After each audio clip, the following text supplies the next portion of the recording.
I might be live. Hopefully, if I'm live, hang on. I'm just gonna turn my volume down. Okay. Sorry, y'all. I had tech issues because I'm a mess. Hello, hello, hello. I see you here, but I don't see it up on here. So I'm waiting. I'm waiting. It takes a hot minute. I don't understand why. Come on now. Oh, hey Heidi. Hey everyone. Hey Daniel. Okay, when it comes up, this is taking forever. Let me just pull this closer. Okay. Oh, there it is. There it is. Okay, there it is. Hello, I'm live. Excuse me. Let me clear my throat. Okay, so I'm live now. Okay, hello. Gosh, why is this so close? Okay, all right. So what happened was, you know how you have your phone and it was on portrait and it wasn't going to landscape, so I had to go and then figure. I forgot how to do it, so I was like, okay, let me do that. So now I'm here. Hello, hello. Welcome to the Vintage News Hour. I'm glad to see everybody. Let's go to the chat. Let's see. Let me see. Kathy. Oh, hello, Kathy. Hello, Karen. Hello, LaDonna. How you doing? I see Heidi. Hey, Heidi. I see Daniel. Hello, Daniel. Hey, y'all. This is going to be a fun chat today. Oh, my God, y'all. I found this story. Excuse me. Let me have a little drink. I was all sitting here waiting to come on. And then when I decided to, I'm here now. How is everyone doing? How's everyone? How is the weather where you are? Because we have to talk about that today. It's been lovely, sunny, breezy, but that probably won't last. So, how's the weather where you are? I know there were storms and stuff. Hola, hola. Hang on. There. Oh, there we are. Hello, Renee. How are you? Working and lurking. I like it. Of course, as soon as I go on, right? Because I haven't talked to anybody all day. Well, I talked to my coworker, but yeah, so the weather here has been it's been all right. It's been all right. You know what I mean? Karen's got weather, cold, rainy, heading out to get a haircut. Oh, it's gonna look fabulous, girl. I got Heidi, sunny, great weather today. Oh, she hurt her ankle, girl. Rested. Prop it up and rested. Kathy, rain, rain, and more rain, girl. That's what it was like here for the last 3 weeks. And I see Monica. Hello, Monica. Can I do the heart? Will it do it now? If I want to do it for me. Hello. There we go. Stupid iPhone. Yep. So LaDonna is absolutely gorgeous there. Oh, so glad. I'm so glad people are starting to have better weather. I know that there was like a lot of storms from, was it Tennessee to Texas or some? It was bad, bad, bad storms, y'all. Sorry, I had my mute on. I'm finally getting over this cough. You wouldn't think I was, but I am. So fun story today, y'all. We're going to talk about some stuff. Now, she loves her heart. So today we're going to, so let's get into it. So let's talk about thrifting. Just let's start off with that. It's not necessarily about thrifting. Oh, girl, my rib is fine. A lot better. Thank you for asking. Fine. I don't have any pain anymore. It's very, I've been very careful with it. It's absolutely fine. Nothing to report. That's how we like it. Nothing to report. So my rib is doing a lot better. Um, so we like to thrift, and we like to thrift old things. We like to buy them, sell them, have them in our homes, right? We all love to thrift.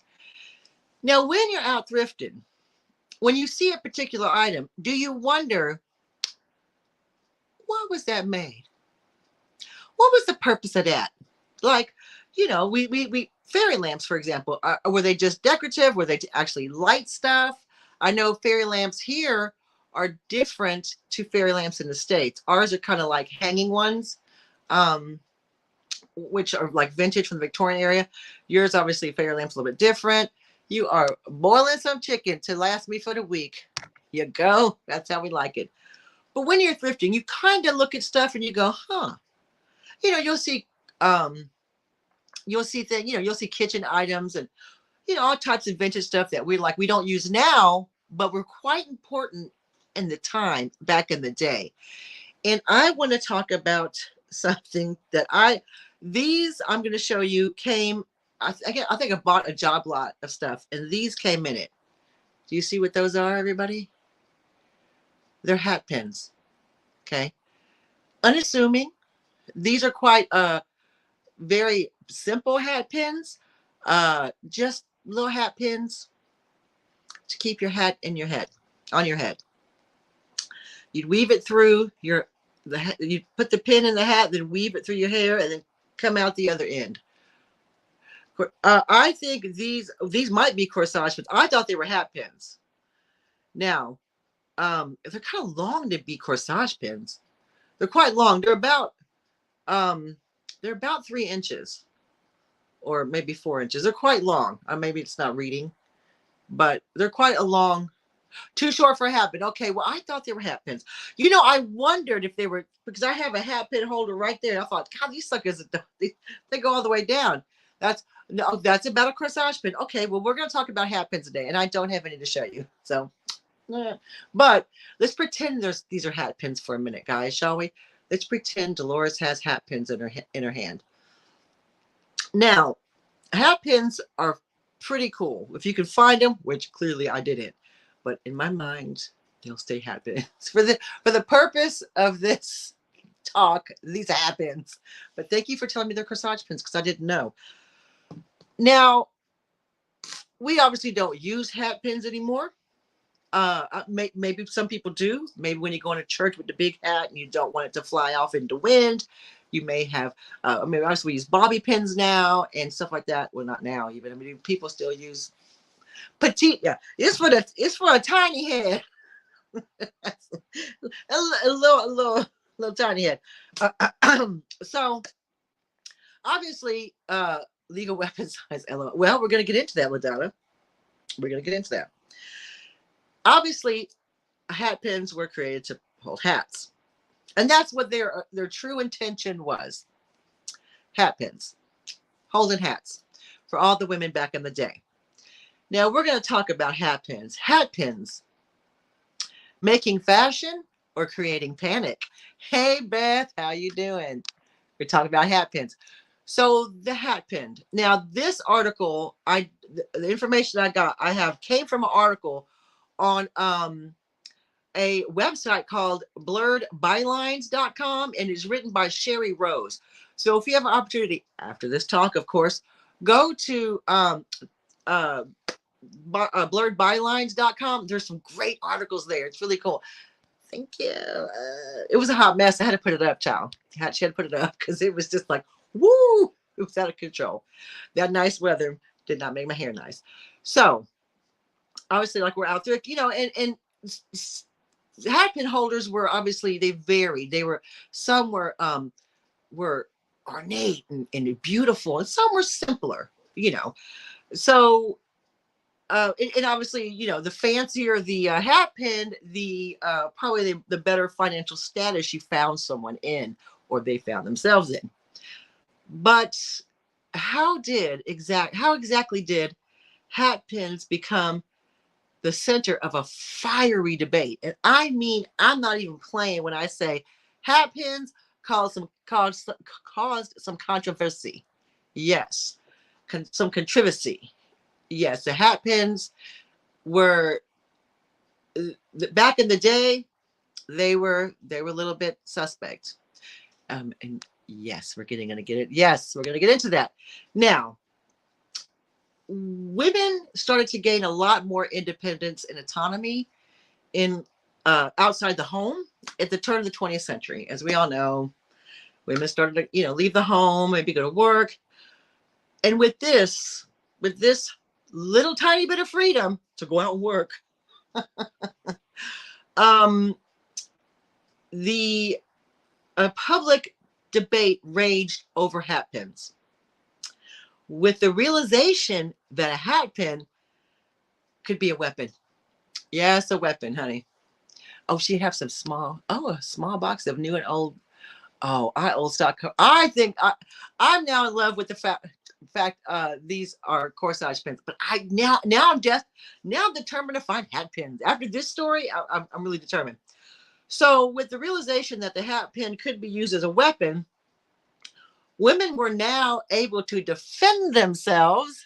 Like we shouldn't have to, but we do, and we did, against predatory men known as mashers.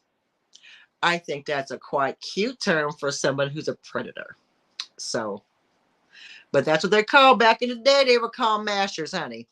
So I have another word for them, but we'll get into that later. Um, and these women would encounter these type of men or mashers on just walking down the street, public transport, and let's see, the gents could wear the ladies could, yep, hat pins. Yes, that's it was it that it did lead to that. Yes, it did. And it's funny that we're now in what, 2024, and we still have to worry about, getting on public transport, walking down the street by ourselves, going anywhere alone, and that's crazy. But you think, well, this was the turn of the 20th century. I bet you back then they thought, by the year 2024, this kind of stuff ain't gonna happen no more. Boy, were they wrong. So so for the first time in history, in women going out in public, they posed a real threat to the men who wanted to assault them, a physical threat. Okay. And their hat pin was a weapon of choice. You need a big old hat pin. You need lots of hat pins for that, my friend. Lots of hat pins. I know it's true, but we'll get into that as well. But of course, it would take no time for men lawmakers, to limit the power that these women now displayed in public spaces. And this created the hat pin panic. So here I am, minding my business, walking down the street, maybe with a girlfriend, maybe with two girlfriends, maybe by myself. Maybe I've got a bag of groceries. Maybe I'm going to work because now I'm allowed to. And some clown gonna come up and mess with me. Well, I'm gonna have to stick you in the eye. You see what I'm saying? Like, I take my corsage pin out and do it, honey. This will do some damage. So, this whole thing with the hat pins, this created organized marches and protests and shared impassioned speeches by women to renounce these imposed limits on hat pins. Like now, what? And we could talk about getting a lot of stuff taken away from us. But back then, women had very few rights. Couldn't even vote at that point. And now you're gonna take away my hat pin because you're afraid I'm gonna stab some man who's trying to assault me. So it's his right to assault me, or is it is I'm guilty because I'm out as a woman? See, now, no. So don't get me on my soapbox, y'all. I bet you wish I'd still talking about rogue animals right now, right? Dolores, we could do with some rogue animals. You're getting crazy. So these laws limit the use of hat pins and their ability to keep themselves safe outside the home.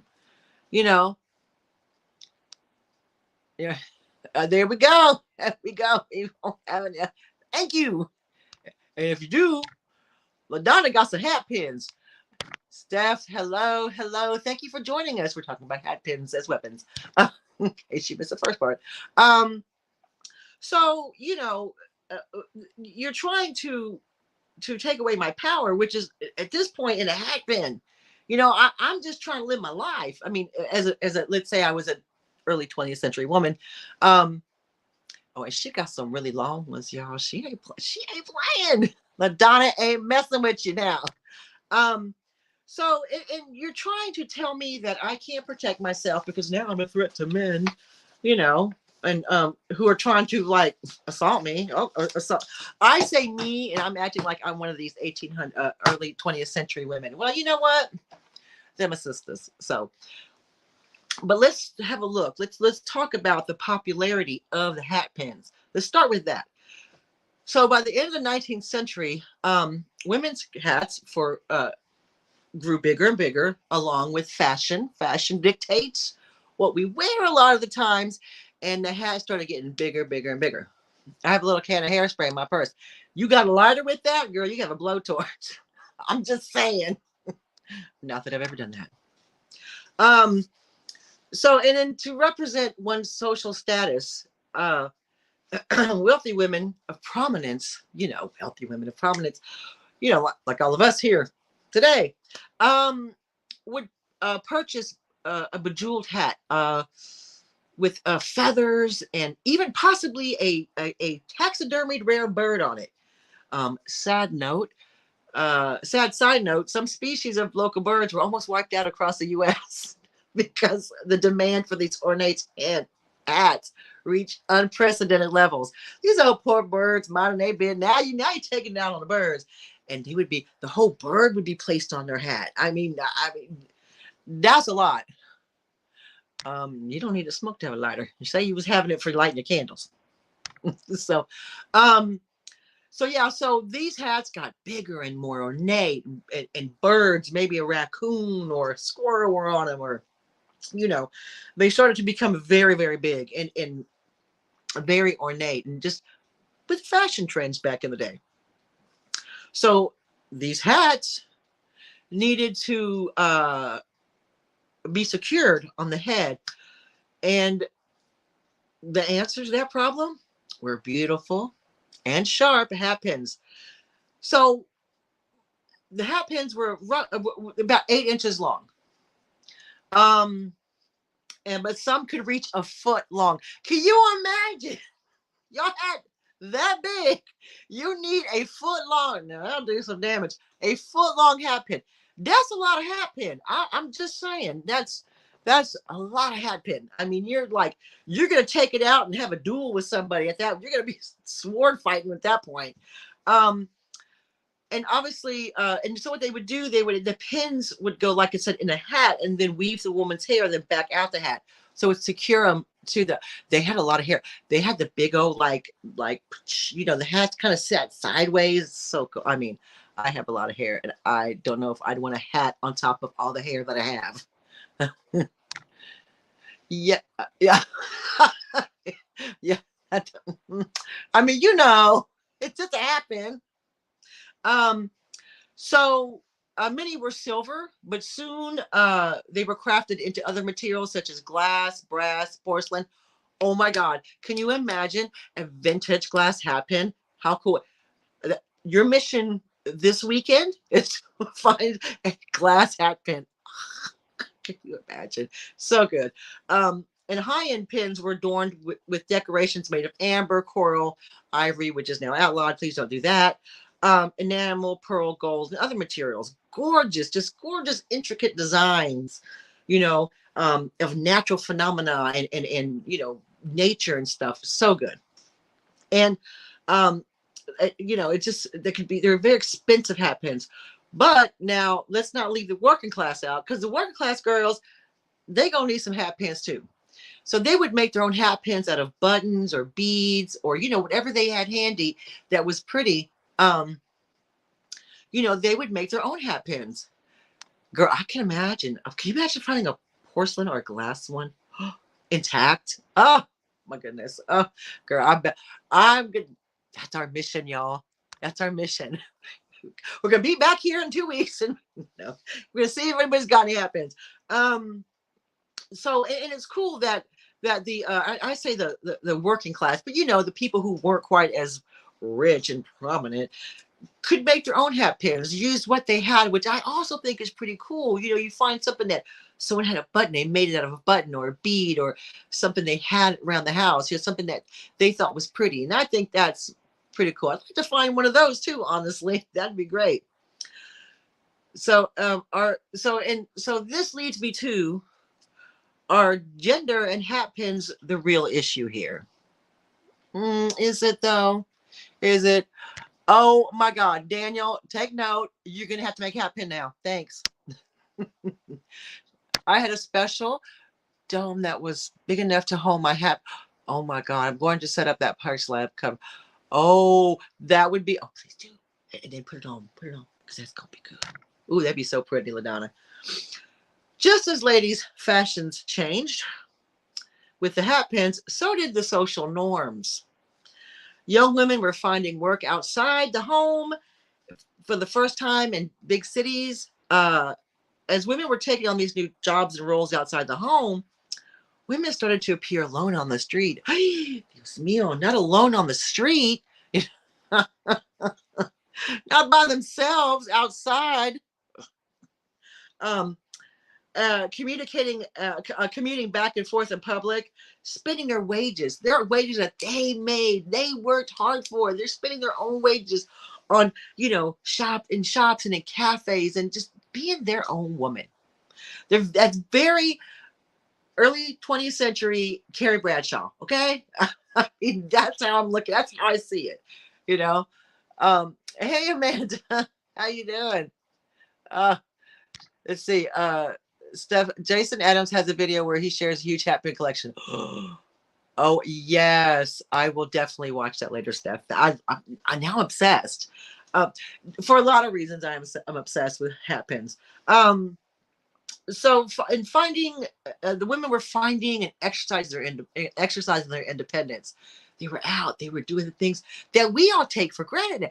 We'll jump in our car and go somewhere. We'll walk down the street, not at night, but we'll walk down the street and go somewhere, not bother, we don't think about it. And these women were like, look at me out here in the big world doing a job. I don't care if it's a factory job. I don't care if it's a sewing job. I don't care what it is. I'm in a shop. I work in the shop. I'm out here making my own money, expressing my independence, getting to feel what that's like. An amazing time, for women, amazing time. I mean, not that amazing, but more amazing than what they were doing. And of course, this led us to a shift in dating. Oh yes, in the dating norms. In the past, suitors would normally go to the woman's house and under the watchful eye of their family, everybody's there looking at the suitor going, mm-hmm, mm-hmm. And and your family's like gazing and watching this like dating ritual, and you're like, oh, this is awkward, and and it was very stifling. I feel like it was. If you were a young lady trying to date somebody, they had to show up at your house, and your parents were just like, yeah. I mean, my dad still did that, and we weren't even in the early 20th century. But it's just crazy. But now young ladies, honey, they were enjoying their freedom. They was going out to the city and date whoever they wanted. And they're out there. See, they're not back at the house. They're out there. Their mama and daddy don't know. They don't know. They don't have to know. Ain't the business. So, and and date whoever they wanted. And they were just like, wow, out there. That's great. However, as we're all like, yeah, you go, girl. With good comes bad. Especially for women. With women's newfound freedom came the newfound dangers with something or someone known as mashers. Now, that's a soft name. Mashers or assholes, you decide. I'm gonna go with asshole, but now I will call them mashers because I don't want to keep saying the word asshole over and over again. Because the story is called mashers in the story, even though we all know they're assholes. So a masher, let's define that real quick, were male predators who thought it would be a good idea to target single women. Wherever they dare to be. How dare they be out in public? How dare you be on public transport alone with your wages? How dare you walk to work and be seen without, accompanied by a male family member, just crazy. And I think, you could, I think on the other side of that coin, let's flip that for a minute, that their family probably wanted to keep them safe, especially the male members of the family, because they probably knew these assholes existed. Like, yeah, we know about these guys, So in one way, it's sweet that they're mother would make you go with a brother, or you had to go with, you know, a family member. You had to go out in groups. You had to just go straight from church, and you had to go with your family from church to the house. You can understand why, to some degree, they wanted to protect. And it wasn't even about virtue. I mean, yes, it was about virtue because, people was uptight back then, but it's also about safety, and uh, so when these women started to get these independence, apparently these fools, these men fools, masters, lost their mind about that. They're like, oh, a woman's out here in the street. Well, that means that gives me full license to do whatever the hell I want. No, sir, it doesn't. It absolutely does not give you full license. So, so you can see both sides. Like, yes, she's got her independence, but you can see why the family members wanted her to be with somebody, because men, and I'm not saying all men, I'm not male bashing right now. If you're watching this later, I'm not male bashing. I'm just stating what happens. And like I said earlier, even in 2020, especially in 2024, we still don't have that feeling that we can go out alone or at night, or we're always, if you're like me, and this could be because of the way my father raised me, you're constantly looking behind you. You're constantly, you get out of your car and you automatically survey the area. Maybe that's just me. And I live in a small little British village, I mean, it's probably also where I grew up. I mean, I did grow up in the big city of Houston, but I've always been acutely aware of who and what is around me, simply because I don't know if it's like, I don't want to say generational trauma, but like, you're told very young, as a young girl, watch yourself, watch, or in a young woman, and even in an older woman, a woman by yourself, always watch your surroundings. And that still exists today, and even more so today. I mean, it never stopped. There was never a time in the history of humankind where women were just like, I don't have to worry about nothing. Do you know what I mean? See, Heidi's mom gave her self-defense lesson. And you kind of, and it's not even male bashing. It's just that as women, and I don't know if you agree with me or you not agree with me, that's fine. We're here. We could have different opinions. But I've always felt like we always have to be one step ahead. Always have to have, like, we can't just be like, oh, going through the flowers and not being aware. We always have to be acutely aware of what is happening around us. And that's, before women had this type of freedom and, ability to go out and not be judged by going out, they they kind of didn't have to worry about that kind of stuff. And now they're having to worry about it because they're allowed freedom. They're allowed to work, you know. And so it's like with the good comes like the bad, and that's really unfair. Oof. So the single women, whether they were like on the street transport, there were always predatory men to target the single women in these public spaces. These mashers, God, or twats. I mean, can we say that right? We call them twats. Okay. They're harassing women. They were making rude comments to them, assaulting them on their travels. It was just like, it just. And here's the thing: they wouldn't be like, dressed in old funky clothes and be all like you. They would be dressed in their finery. Like these were like men in suits, dressed in all their nice clothes, and so when you see that, you would assume, oh, he's trustworthy, until he started acting a clown. And they're basically a creep. He's basically a creep who preyed on women, no matter how he was dressed, no matter what he was doing. And he would, and these people, these men, mashers, would, gain these women's trust. And then once they've gained these women's trust, then think that's an inroad into, treating them horribly, trying to touch them, groping, saying horrible things, crude things to them. That was their end, and it's not. And so like back then there was no body alarms, no mace, they couldn't carry guns around in public. So they had to use what they had at hand. and a large, sharp hat pin would prove to be very efficient. So, is it self protection or is it a weapon of, a stabbing weapon? Is it both? Well, yes, both those things can be true.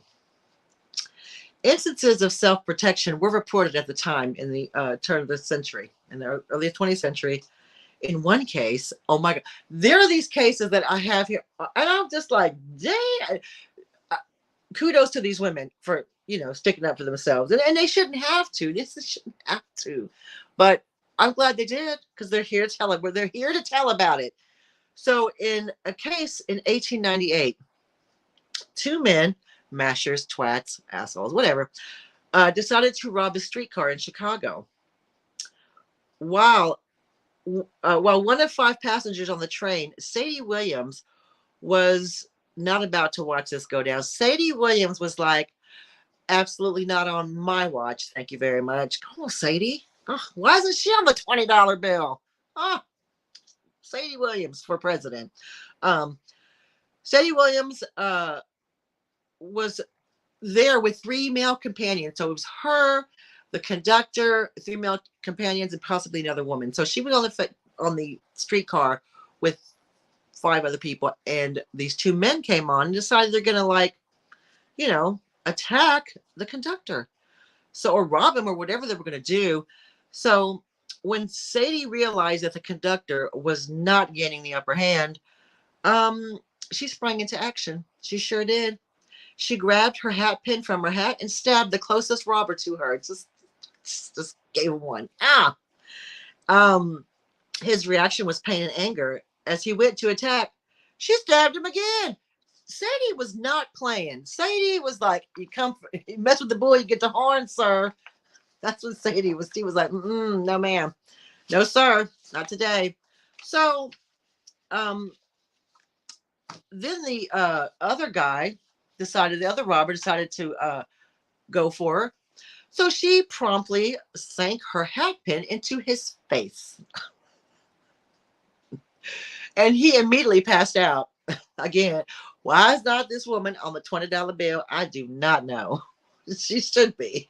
When the altercation was over, she checked on the conductor. She asked if he was okay. And then she promptly fainted. She then fainted. Once she was around, she was led away by the police, So there's one instance, and they weren't even attacking her. She saw something going down. She saw someone being attacked, being brutalized, and she said, all these men sitting there, she's like, y'all not gonna do nothing? No one? All right then. Took that hat pin out and got them both, which is quite brave. I mean, and yeah, you make her angry, honey, she gonna turn into a lioness and she gonna take some people out. And I just think that,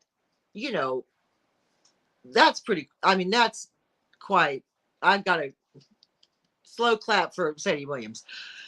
In 1901, and another case in 1901, this time in Pennsylvania, four young ladies were on their way to Williamsport. So they're going to Williamsport, and then while they were walking there en route to Williamsport, two more men, they travel in groups. That's even scarier than traveling groups. There's more than one. It's not necessarily a group, but you know what I mean? It's more than one man. Two men blocked their path over the bridge. So there's really nowhere for them to go. Once they're starting to cross the bridge, it's go back or be attacked. You know what I mean? It's like you're in a position now where, oh God, they're gonna throw me over this bridge. Oh God, I gotta run backward. I gotta turn around and run. What about my friends? My friends here. I gotta, So very, very, very scary situation. So these two twats blocked their path over the bridge and began to assault the girls, like really go for them. And they ranged in age from 17 to 20. So four girls aged 17 to 20, minding their business, walking to Williamsport, which I don't know how close that is from wherever they were walking from, but good on you, girl. So they were walking and they came across the bridge, and these two men attacked them. Once they're across the bridge, they're like, what do we do? As they struggled and as they were struggling with the men, one of the girls shouted, "Use your hat pins," in which they all started stabbing with force, which caused the mashers to flee. I Okay, honey, no problem. You take care. We'll see you next time, girl. Um, so again, the hat pin came in handy for these four girls. And you know, you have to you and I don't blame them. I would have said, get all the hat pins out. You got, of course, got a corsage pin, get that too. One this in one hand, a hat pin in another. You get, um so here's another story. These stories are just that they're written down and that they were reported on is fascinating, just as a piece of history. And in relation to women, just in general, in relation to hat pins, it's just amazing that all these stories are still they're recorded. So here's another story, y'all. In 1903, Rosa Wilson decided to take a New York City streetcar. And once she got on the streetcar, she's sitting there, sitting on the streetcars, got her little place, minding her business. This man enters the streetcar, right? And stands directly in front of her, like that, like she's here and he's standing here, like he's waist high. I mean, she's at his waist at this point. He's like, no, I don't like this. This is uncomfortable. She's like, can you go over there? And so and he starts nudging her with his leg, like his knees right, he's like nudging her with his leg. It's like, are you serious right now, sir? Because he thinks, single woman on a streetcar, it's 1903, I can do what I want. But can he? No, he can't. So and he never took his eyes off. Like he was just watching her, intently watching her, nudging her, standing right in front of her in her personal space. Okay, he's already crossed the line, being in a personal space. So by this point, Rosa Wilson had had enough of this tomfoolery. She was tired of this clown, and tired of this bullshit. So she decided to grab her hat pin, a 9-inch hat pin. She wasn't playing. And she pulled out her 9-inch hat pin and stabbed him in the leg. Just gave him a quick little I'm not a violent person, but I can see why you will get violent with someone in your business, in your face, and annoying you. And not even annoying you. It's not just like, you're annoying me, I'm going to stab you. This is, I'm going to show you my dominance. You're a woman, I'm a man. I'm going to boss you. You're going to do what I say because you're just like this weak little woman. Was she, though? Because she stabbed you in the leg, sir. He ran from the streetcar, shrieking in pain, like he was ah. All right, why is there Rosa Wilson on the $20 bill? That's another one. She could be on $10 bill, and then Sadie Williams could be on $20 bill. Let's discuss. Yeah. Yes. So did you get poked by something? Maybe you should get in my personal space, sir. Mm-hmm.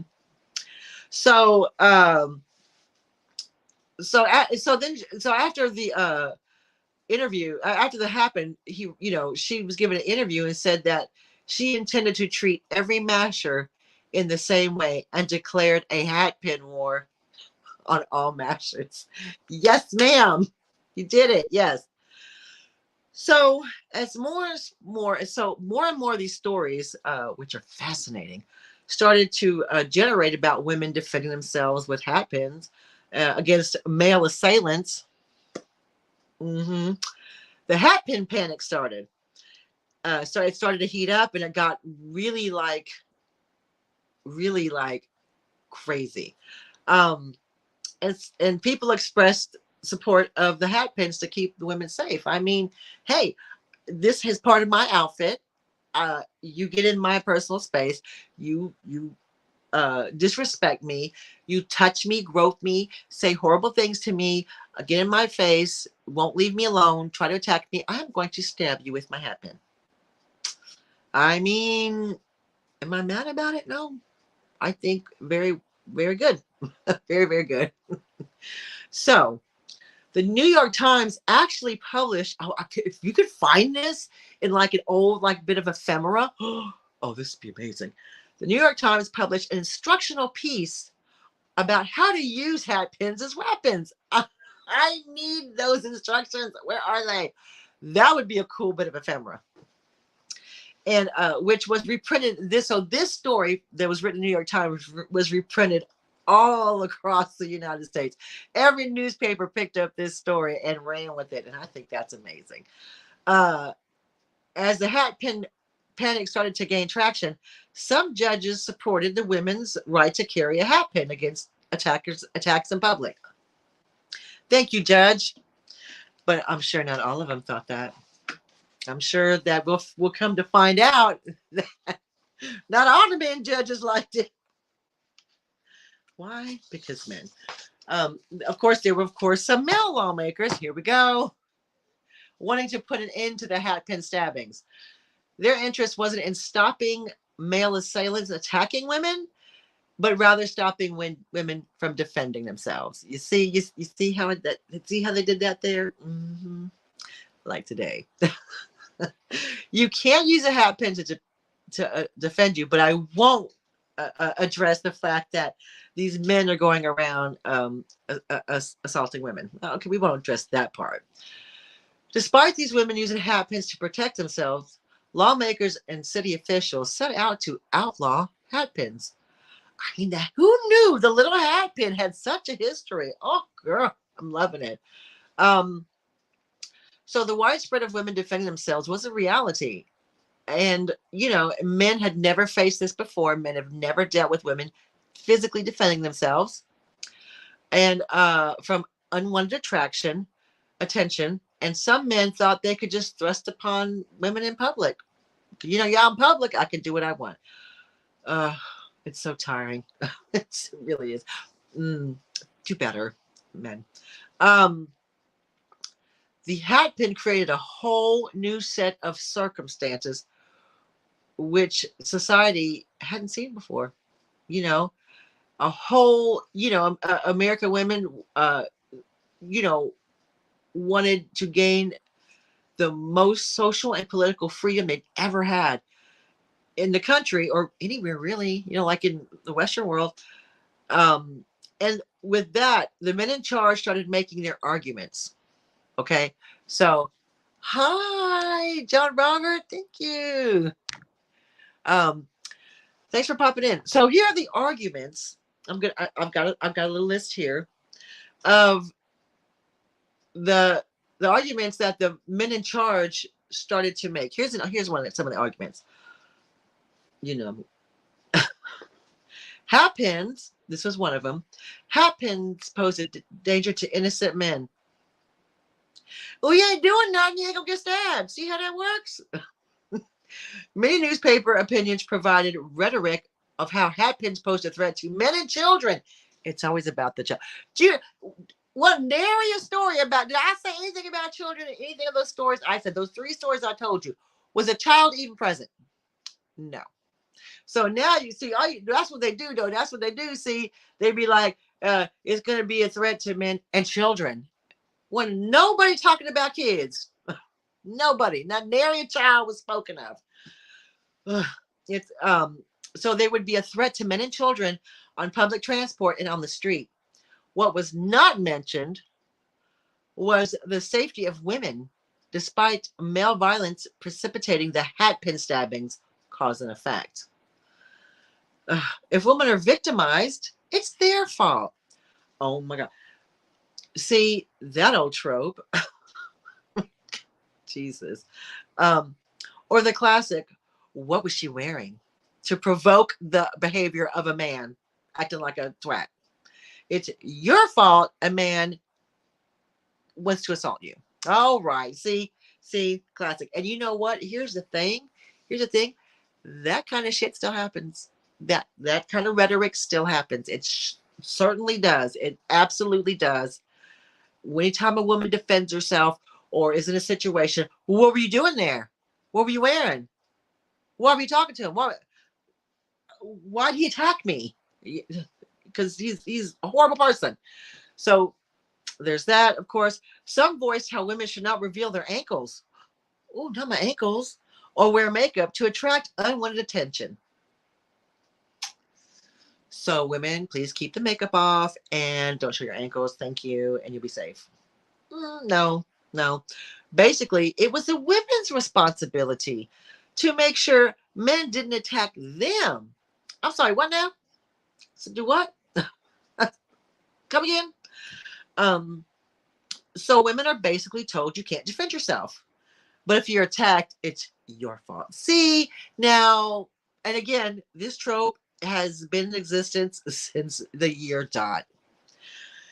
So in 1910, the city of Chicago council, Chicago City Council passed a law that banned hat pins longer than 9 inches. Oh, I can do some damage with 7 inches, but thanks. You know what I mean? Other cities would soon follow this same thing, this same law. I mean, it beggars belief, doesn't it? Oh, child. It does. It just goes to show you that times ain't a changing. Times have never changed. Things have never changed from. I'm so mad. I'm not mad. I mean, I'm just thinking that, it's, you read it and you're like, is this the story from last week? Except for the hat pin, take away the hat pin part, and everything can be applicable today, which is scary. So women organized protest, which attracted the suffragettes. Hey, girls, and liberal women who started the first wave of feminism in the U.S. Thank you, ladies. Thank you, Sadie Williams, for stabbing somebody. So I now can vote. Well, I mean, indirectly. And there was actually an end to the hat pin panic. And how did that happen? Well, let's get into it. So obviously, there was all these laws passed that the hat pins and you know what? When I looked it up, I did look it up, and it's the same. It was the same here. Around roughly the same time, they made it illegal to be a hat pin to be 9 inches long. That law was in effect in the UK, in England. It was roughly about the same time. So England was paying attention, or women in England were stabbing folk with hat pins. You know what I mean? It don't matter where you're at. If you go mess with me, you're gonna get a hat pin in the leg. So actually, what ended the panic? Well, it would have probably continued on to be debated. If this debate would have carried on had it not been for World War One. World War One was a little bit of a bigger issue. Now I'm not saying the issue should have never died. I think it should have carried on. But then you had a war happen. You had World War One, which was an unprecedented war, which saw things that no other war had ever seen. So it sort of intervened. And with the priorities switching to national interest, moved by a global war, that the whole hat pin panic kind of went to the back burner and eventually just kind of went away. By the 1920s, also women's fashion moved along. You're not always going to be wearing massive hats for the rest of your life. Fashions moved along in favor of smaller hats and therefore smaller hat pins. Although I have a corsage pin here that would probably mess you up. I'm just saying. It'd probably do some. I'm not carrying around as a weapon. Please don't. No, I'm not doing that. But what I'm saying is that you can still mess somebody up. And so by the 1920s, the women's fashion moved along as it does. And as the U.S. entered the 20th century, women began reaching new levels of autonomy and freedom. Kind of. Don't panic. Don't get twisted. Not that much, but way more than they had in the beginning of the 20th century. The beginning of the 20th century, from to the World War One, which is only like, just 20 years, 20, a little bit over 20 years, things moved along really quickly for women. Now, not as fast as we'd like. We still, deal with issues today, but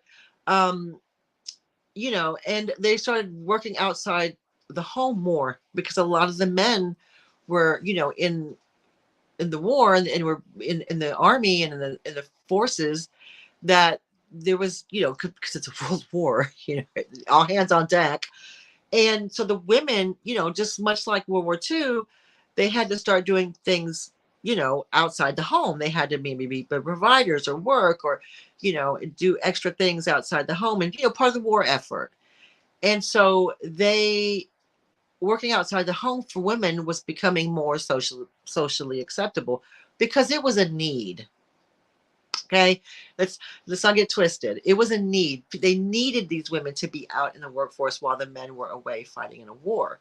So, it wasn't so much that they wanted us to. A lot of times they didn't have a choice. They didn't have, like, the choice really wasn't theirs. It was taken away from them by the war. So today, women still fight for their rights. Maybe not with hatpins, or maybe not for hatpins, but there's still definitely a fight over equal pay, fair treatment, and the autonomy over our own bodies, which is not something I thought we would be talking about in 2024. And that's not a debate I'm going to get into. There you go. But we know what's going on in the world, and it's not just here. In the U.S., there's still a lot of inequality for women, and people go, "Well, you can't do this, and can't if you want to do this, you can't have that. If you want to be a mom, you can't do this, and you wanted to be a stay-at-home mom." You get, and you have people argue, like, and any woman's choice is their choice. It's up to them. If a woman wants to stay at home and be a stay-at-home mom, no shame on them. Good for them. That's their choice. Let's see what LaDonna says. Oh, sorry. Did you know that yesterday the Rosie the Riveter woman were awarded the Congressional Medal of Honor? Oh, how many years have passed? Oh, wow. Girl, exactly. How long did it take for these women to be acknowledged and honored? The Congressional Medal. I took him, like, what was that, World War II? So how long was it? 70 years? 70 years. I mean, it's probably women still alive. You know what I mean? It's like, oh, posthumous. Was it when they, after you die, give you the award? That's the thing. You can't even acknowledge, you're just now acknowledging 70 years later that these women did, were heroes. What? And that's the thing. Even now, we are, and it's not just now. I'm not going to say it's just now in this era. We have always faced, women have, and this is not male bashing again. You guys, there's men in here, which I know Daniel was in here, John Robert.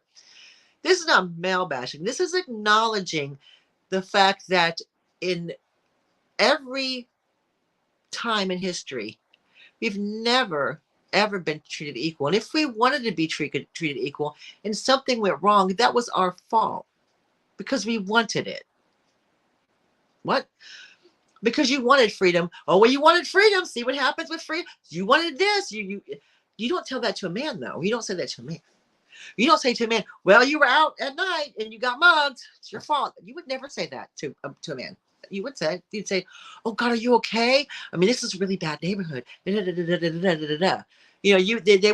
wouldn't be like, well, why were you out there at 2 a.m., sir? They wouldn't be asked that. We would, Maybe I was coming home from work. I was working a late shift, did some overtime, So, and so there's always, and I don't understand why that even now women are still fighting for equal pay, the same treatment, the same everything. You even, just to kind of go off a little bit, like menopause isn't, for up till like yesterday was treated like, oh, that's a women's problem, you'll get over it. It's like there's a lot of things that come along with that. And now in the UK, they're now considering it a disease that needs to be treated appropriately, instead of just being, oh, that's a woman's problem, just deal with it, suck it up, buttercup, because that's how they would treat us. Let's see, just like childhood, it was only invented in the last century. Before, yeah, exactly. And and before, yeah, definitely. And I just think that, even now, and there's even now we're still fighting for all of our rights. And some days it looks dark, and some days it looks like we're not going to win, and some days it looks like why bother. But remember, it all started with the hat pin, and these women never gave up the fight. And they said, I'm going to go out and live my life, and if you don't like it, you're going to get a hat pin to the face. Not like that, but I mean, you can't attack me, and you're not going to come for me because I'm a woman alone. And I think that, so the next time you see a vintage hat pin out in your thrifting and your travels, quietly thank it. Quietly look at the little hat pin and go, thank you for starting our revolution, which still rages on today, y'all. Our revolution is still raging on today. And I hope you enjoyed today's chat. And I sometimes get a little bit agitated and like, oh, women's rights, because I'm a woman. But I hope you found this quite interesting. I was fascinated by it. I knew about hat pins, but not that deep. You know, it's like it's not that deep. And I just find it fascinating that we come across, you know, these kind of items and we're just like, well, they're pretty and they held a hat and, you know, and and you go and again you're like, thank you, hat pin. Thank you so much. And I'm just glad to share these fun interests. I think they're so interesting, these stories. And I'll be back in 2 weeks for another. I don't know how I'm gonna top this one, y'all. I'll find something. Vintage News Hour. But next Friday, we will be on Daniel's channel for Double D Live Chat. And I probably will, and I promise I won't pick a Rogan I'm gonna talk about. I'll pick something different. Maybe something else rogue. I mean, today was Rogue Women, so hey. Thank you, LaDonna, so much. And thank you for joining in today. I appreciate it. Oh, thank you, Monica. I appreciate it. And you guys, thanks so much for being here. Remember, thank your vintage hat pin when you see it. And let's get back together and see what we found. If we could find hat pins, that'd be a fun little conversation. I could even have guests on if you want. Who's LaDonna got a lot of hat pins. Oh, she come on. Yeah, that's what she'd like to. I don't want to force anybody. And you guys have a fabulous weekend.